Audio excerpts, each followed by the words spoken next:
you're muted. Sorry. Oh, there we go. Now, hello. How are you? Happy New Year. Yeah, we're starting off the new year with a new book to talk. Mm-hmm. Tiana Manana, the Anxious Iguana. I wanted to give the audience a little bit of background information about how Tijuana came to be.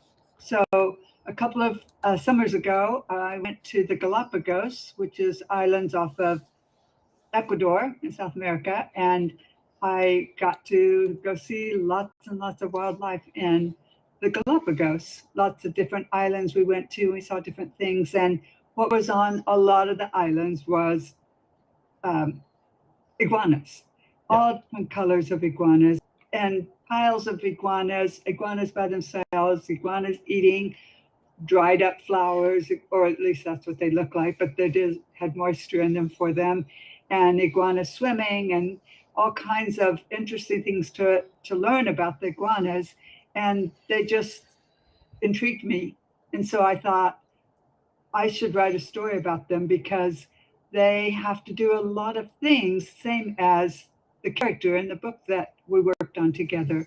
And one of the things that they have to do is be careful all the time about dangers in the world because everyone's out to get, like Galapagos hawks, for example, are out to get them for food. And so they have to be aware of their surroundings all the time. They hang out on rocks and they don't look like they have a care in the world, but they're watching out. And we saw that a lot on the islands of the animals. We saw a newborn sea lion, and the mom was not paying attention to the baby's needs because the Galapagos hawks were kind of hanging around just waiting for an opportunity. And so that's their life, watching out. And unfortunately, many of the kids that I work with, their life also involves a lot of watching out for dangers that actually are perceived dangers that versus real dangers. So the animals in the Galapagos need to be watching out because those are real dangers for them. But in school and at home, and generally speaking, kids don't have to watch out for fight or flight for threatening situations in the same way, but their brains can perceive situations to be threatening as though they're life or death situations, like the animals in the Galapagos. And so they can go into fight or flight, they can freeze. There are many, many things about being in school and being in home too, or out in the community, even at a birthday party, that can feel very threatening to kids. And that's what the brain is telling them. And so the reactions are protective reactions, but how it looks might be hitting somebody, or it might be running away in an unsafe way, or it might be just shutting down and not talking, or it might be hiding under a table, all kinds of ways that a child might react. But then adults don't always understand what that reaction is about and see the reaction itself, the behavior that's on the surface, without understanding that the child actually is feeling threatened. They don't have the skills that they need to be able to do the demand. They don't have the executive functioning to stay focused and maintain attention for some task that takes a long time or has multiple steps to it, or something where they just really don't have the foundation. They're too young, whatever the developmentally, to be able to do some of the things that they're being asked to do. And lots of times they just don't have the tools for social interactions with others or know how to say, stop, I don't like that, to a sibling or to a peer at school. So in reality, kids actually are under a lot of threat at school and at home and in the community in ways that we don't think about typically, I think, as adults. But because I'm an occupational therapist, I think about it all the time, and I see it all the time. Every day that I work with children, I see kids in this fight or flight state, because even though I might say, let's play a game, if I suggest a game that they don't feel competent to do, like jump rope, I might see a reaction of running away or crying or shutting down or somehow wanting to avoid the situation. So my job as a therapist is to help children understand what their brain is really doing. Because a lot of kids think that they're bad those are their words because they either think they're good kids or bad kids because they don't know any other vocabulary than that. And they think that they must be dumb or stupid, again, their language, because they don't know how to explain the fact that it's hard for them. And so those are the words that they use. And then they take those words on and feel bad about themselves because that's the belief they have. So the main reason that I wanted to write the book was to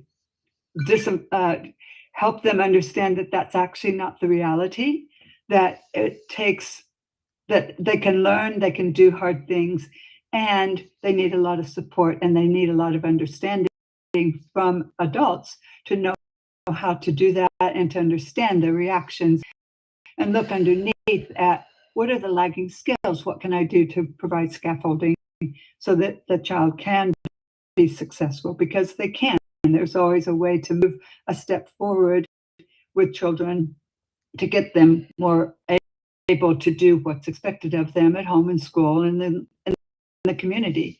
Not easy for anybody, but it is possible to help them. That's what I do with my clients all the time. So, Joe, I know you've worked in the schools as well, and I'm sure you've seen similar things.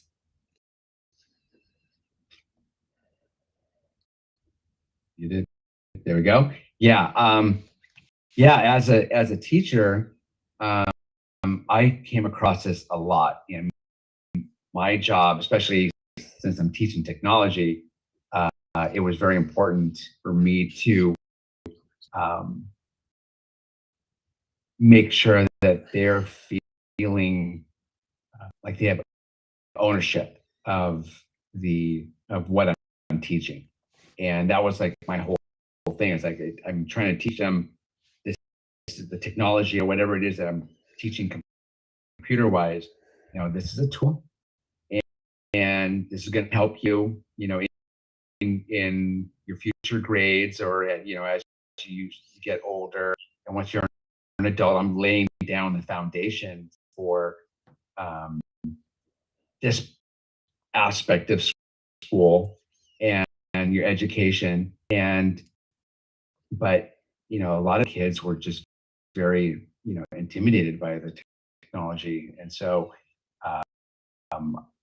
a lot of the poses and expressions that I do, not only in this book but in like the other books and drawings that I'm working on, I pull a lot of their expressions just from the kids that I've worked with. And so for Tijuana, a lot of it was from just working with the kids at school, and how they kind of shut down, or they're afraid of it, they don't know what to do.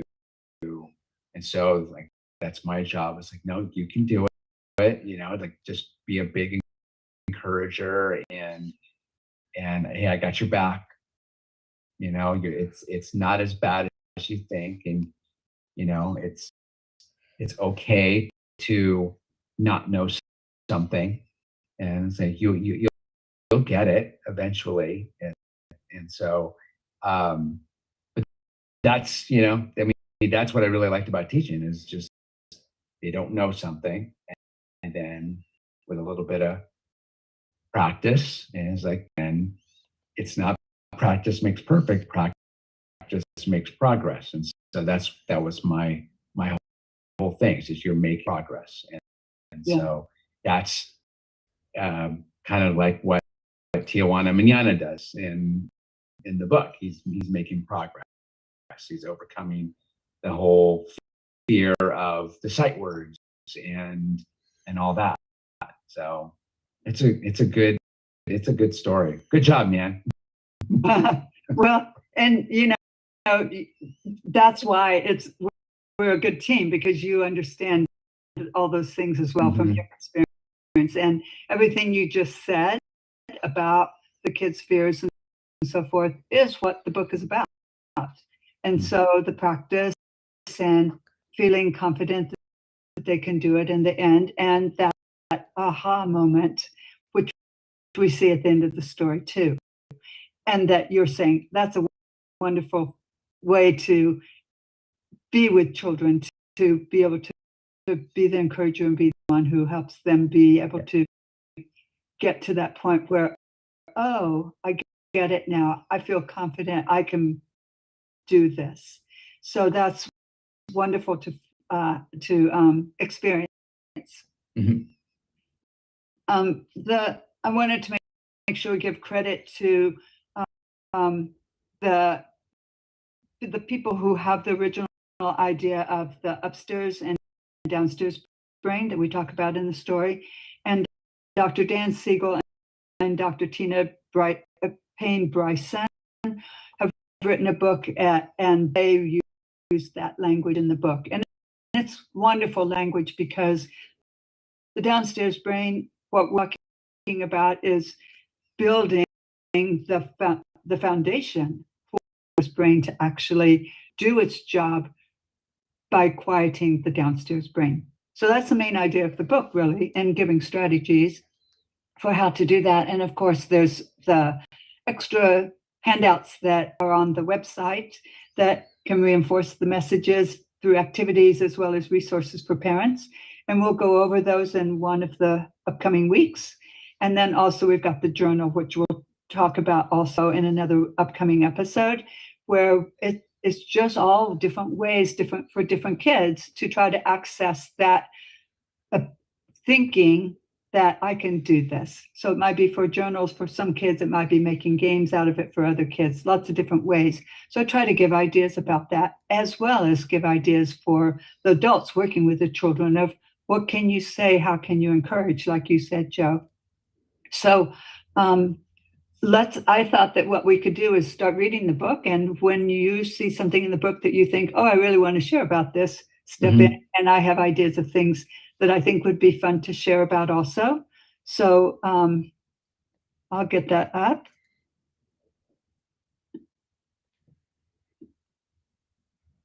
So this is the inside cover of Tiana Manana.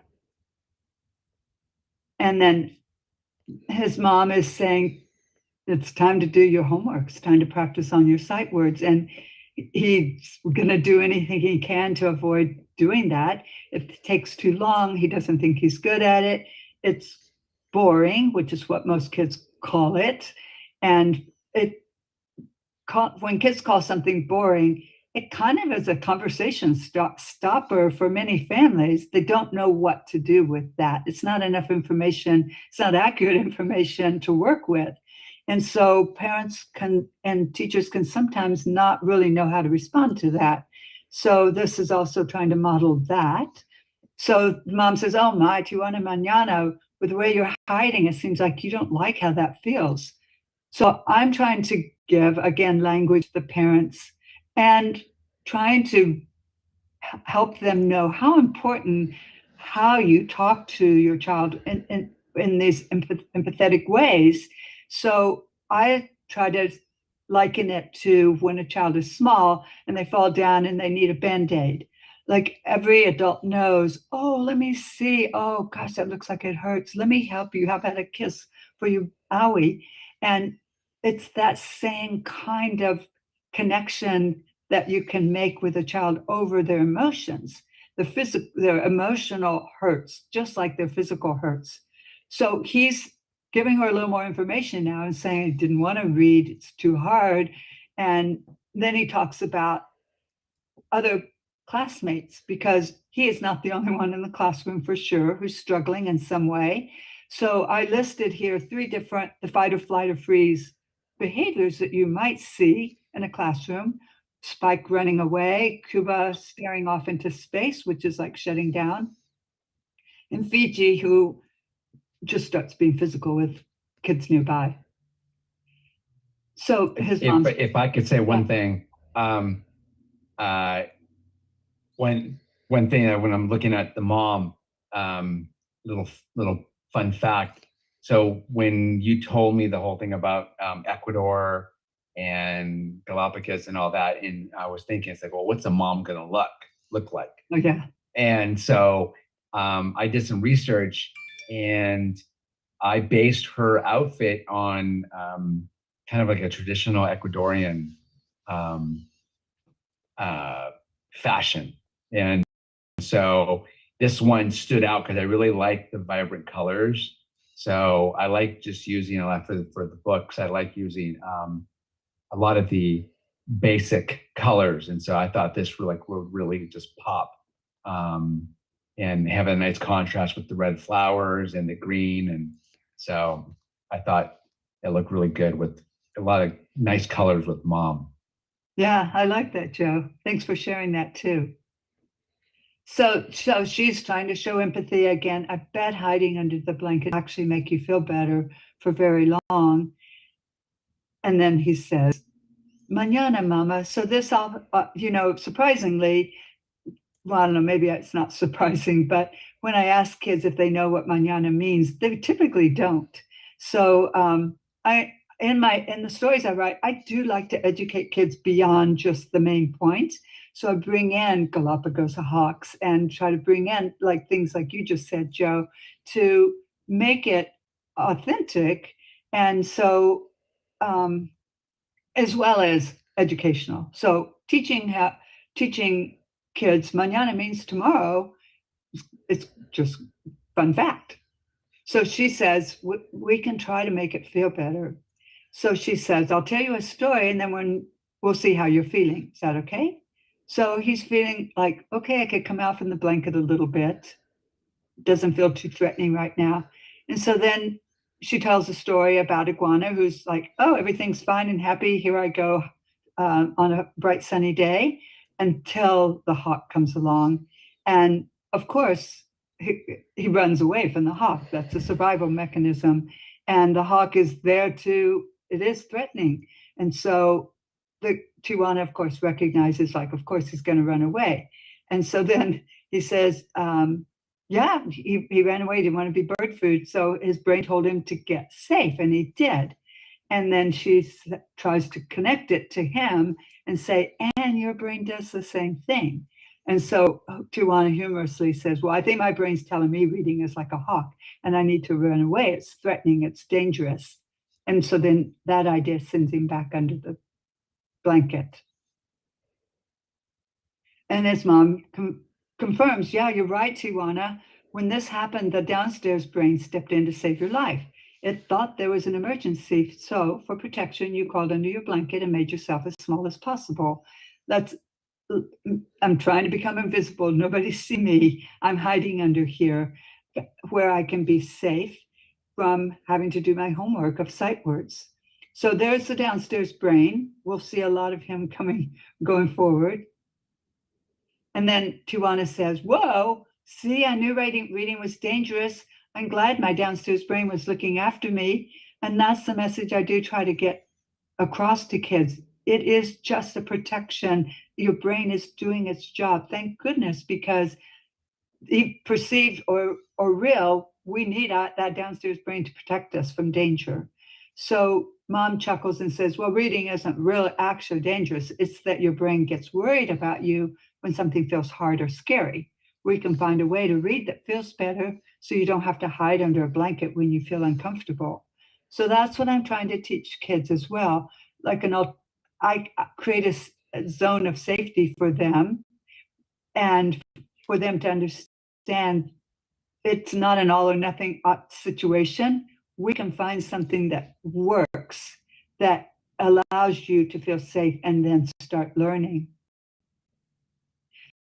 And we'll talk about that in the story. So wait, Tijuana says, so I'm not bad when I hide? And that goes back to what I said at the beginning. That's why I put in here, because my brain's just keeping me safe. That's right, Mom says. Your brain wants to protect you when you have big feelings at reading time. It's just struggling to understand that there's not really an emergency. If there's a downstairs brain, does that mean there's an upstairs brain too? Tijuana asks. So, yes, Mom says, that's what's helping you ask good questions right now. Can you think of ways to calm your downstairs brain so it can talk to your upstairs brain? So he's thinking about, well, he remembers Krabby in his classroom. His mom tells him to take deep breaths instead of pinching somebody nearby because he's in the fight mode in reaction to feeling threatened about something. And also, Joe, you've drawn the cute picture of the upstairs brain and downstairs brain. And we'll see that the upstairs brain is trying to talk to the downstairs brain and say, it's okay. It's like an adult trying to say to your child, it's not a problem. But if the downstairs brain is still in control in that moment, it cannot hear. And sometimes literally cannot hear a message. And so his mom is helping him a little bit. Thinking about what he could do, because unfortunately, a lot of kids don't like the idea of taking deep breaths. And so I'm trying to offer other ideas. So there's some ideas in here, but also, the other book we've worked on together, Mission Control, A Big Feelings Adventure. There's a lot of information in that book, as well as online, with all the extra supplementary materials that we've written that provide opportunities for kids to think about other ways that they can feel safe by doing different things instead of having a physical reaction to something. So he says, I could do that too, or I could count to 10, or count by tens to 100, because that's more fun. Kids love to show off that they can count tens. That makes me feel calmer, he says. Oh, and hugs. And my lovey, he adds excitedly. And I love the little lovey you drew, Joe, because it's a little stuffed iguana. Mm-hmm. Mom, you also help me feel calm, Tiana says. Sometimes a grown-up or good friend can help to calm your downstairs brain, so you can listen to your upstairs brain. Then they can make thoughtful decisions together. So if there's more of a balance between the upstairs brain and the downstairs brain, then there can be sort of collaboration. The upstairs brain says, thanks for taking care of me, and I got this now. My mom's right here. She's keeping me safe. I can see that there's not a actual danger right now, and my mom's going to, ideally, this will have happened other times where he realizes his mom is there to protect him, and that he is safe with her, and that she is going to help him feel supported and able to move on and do whatever he thinks is hard to do. So he thinks of ideas that could be calming to him, besides counting or taking deep breaths. Bubbles is another way of taking a deep breath, but more fun. And he's looking for ways to make something fun out of the moment that feels difficult for him. So I include a common thing that is often recommended for that is doing a little dancing, getting out and being physical, riding your scooter outdoors, and laughing. So if you can engage a child in something that they like that's fun, or have a kind of, I bet I can pull your socks off. Oh no, you can't get my socks off. I bet I can get your socks off kind of game. That kind of thing helps shift things. It makes a connection between kids. When there's a connection and a feeling of safety and fun, it's easier to shift kids into, okay, now let's do this thing that's hard because we're connected now, and I am here for you. I've got your back, like you said, Joe. So he says, I think it will help my big feelings get smaller and my brave get bigger. So meaning I can calm my downstairs brain and think with my upstairs brain, oh, I could do this. So the messages, we'll see some of the messages that maybe he's thinking about in a few more pages, but also messages that he's probably heard from his mom under other circumstances that he can say to himself, sort of like affirmations. So his mom asks, would you like to draw your ideas together? And he says, yeah. And she points out to him, here's the upstairs brain and here's the downstairs brain, and a staircase to connect them. So they do work together. There is a connection between the two of them. They are not isolated and working all on their own, although the downstairs brain does sometimes take over, and the upstairs brain is trying to get the downstairs brain attention to say it's actually okay, but can't necessarily do that without an adult helping. So his mom circles the upstairs brain in blue, and this is where the problem solving happens in your brain when your downstairs brain is not in charge. And it's where you can decide to do something hard, even though it might feel like too much. And then she circles the bottom and explains that this is where your brain alerts you if there is an emergency, like a hawk flying overhead. So sometimes it's a false alarm, like when your brain thinks reading feels scary. This is when those uncomfortable feelings in your body tell you to run or hide.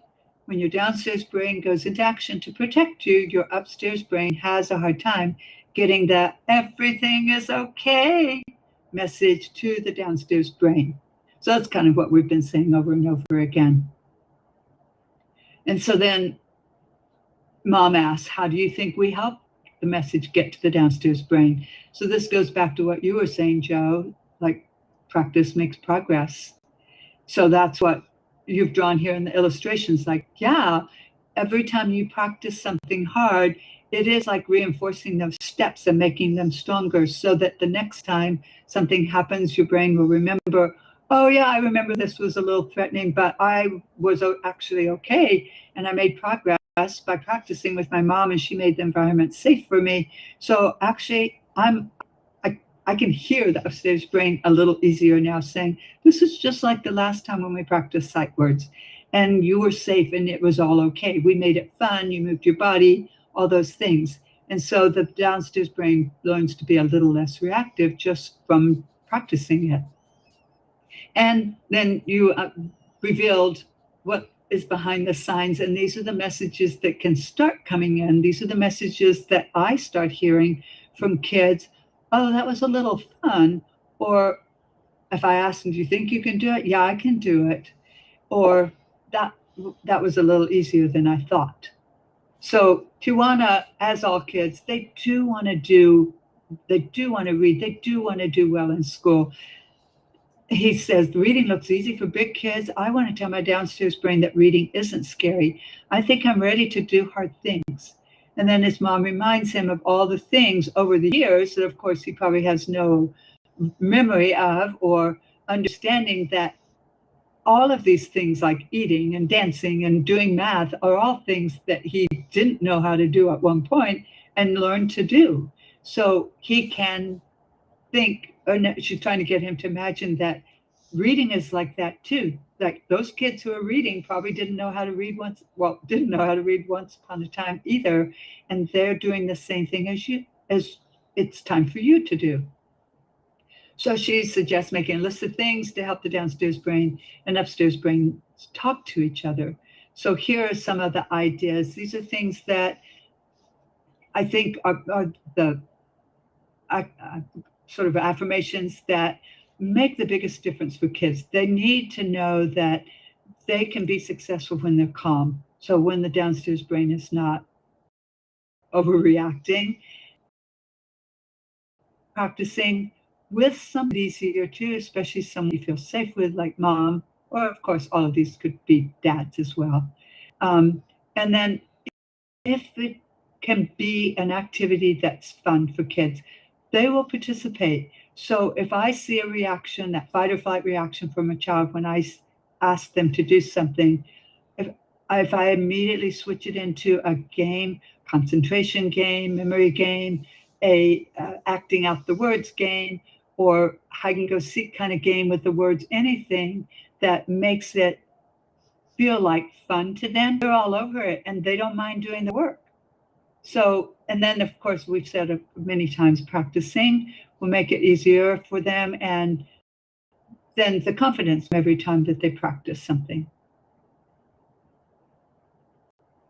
So then his mom says, so once you try your ideas like counting to 100 and taking Buster for a walk, your upstairs brain can show your downstairs brain it's got this reading job under control.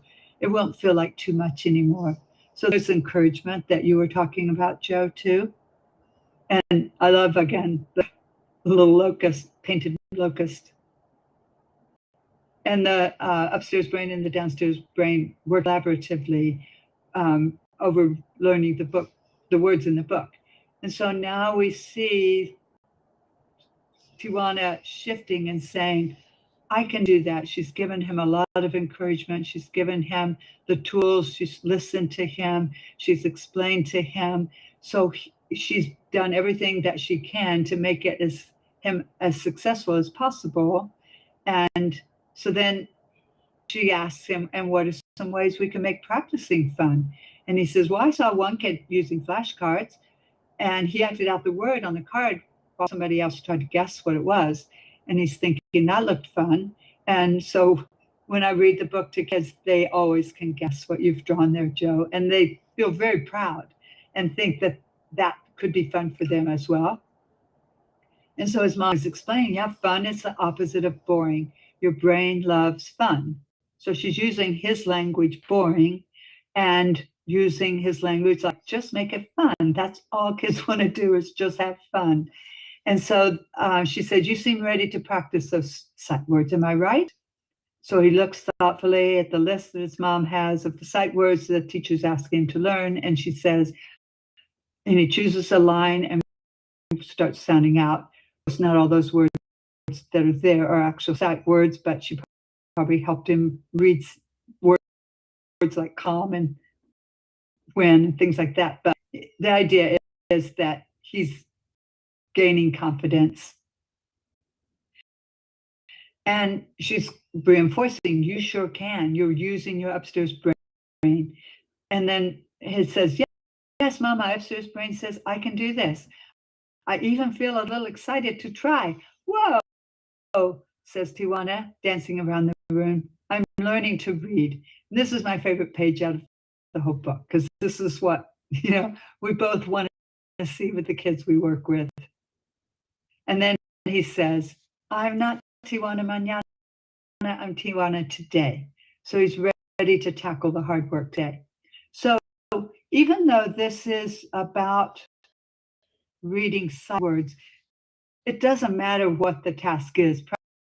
Practicing math facts, getting another homework assignment done, putting your pajamas on, any of that. Like, you can just substitute the story with another behavior or another task that a child doesn't really love to do, and read the story that way, because it's all the same. It's always the same. I just picked sight words because that's something I hear a lot about, because many of the kids that I work with in the schools are having kids pick their sight words, and it's frustrating for them, and they really do avoid it, and they really don't want to do it, and just the mere mention of the word can send them into fight or flight, because it is so challenging for them. So that's why I picked the word, the idea of sight words. But again, and the main idea is helping kids know that when something feels hard, when something feels threatening or intimidating, it's the brain reacting, and I'm here to help you, and we'll get through this together. I got you, and you're going to be able to learn. You'll get it. Do you have any other comments, Joe? No, I mean, if I think we can talk about it, later on in the upcoming weeks, but just a little behind the scenes stuff with like the brain and how I drew certain things and stuff. But I'll talk about it now if you want.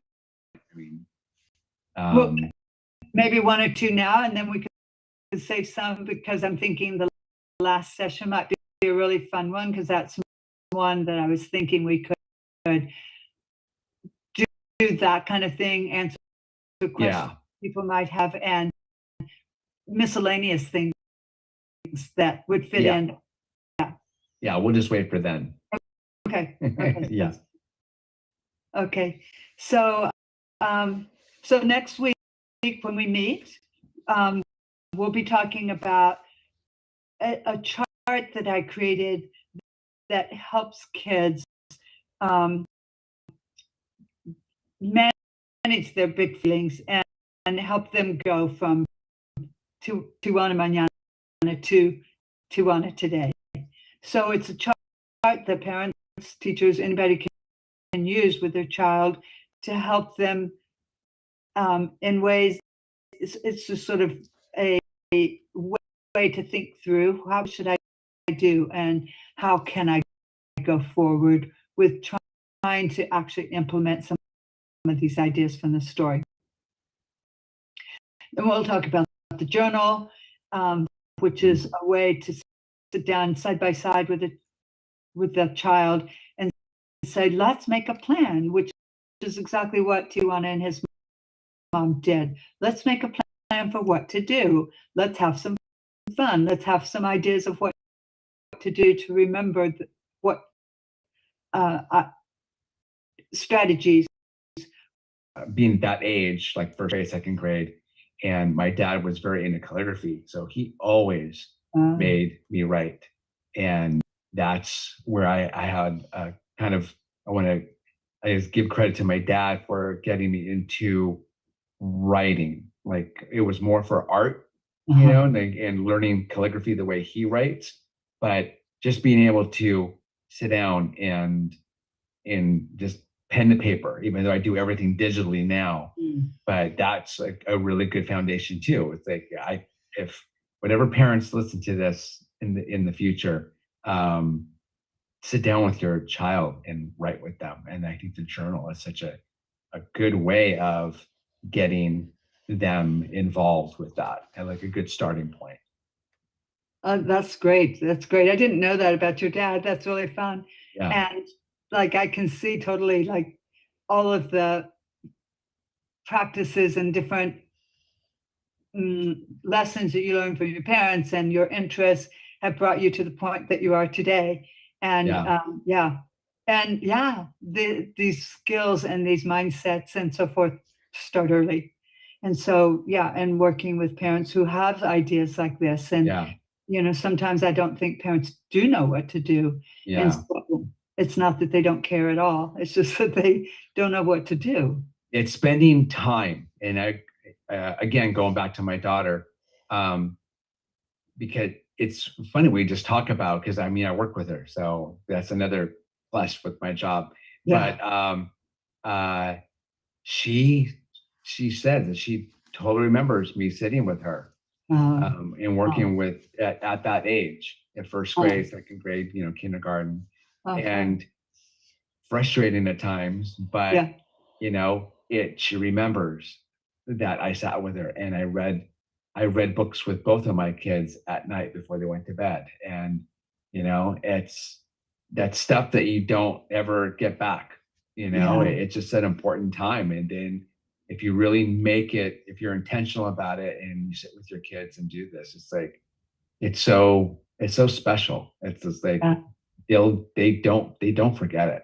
Yeah, that's a great story, Joe. I love that. Yeah, that's great. Yeah. Wonderful to hear. And inspiring for with young children.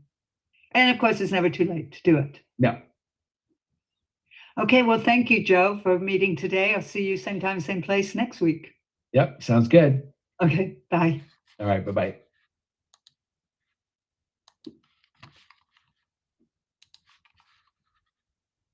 Recording stopped.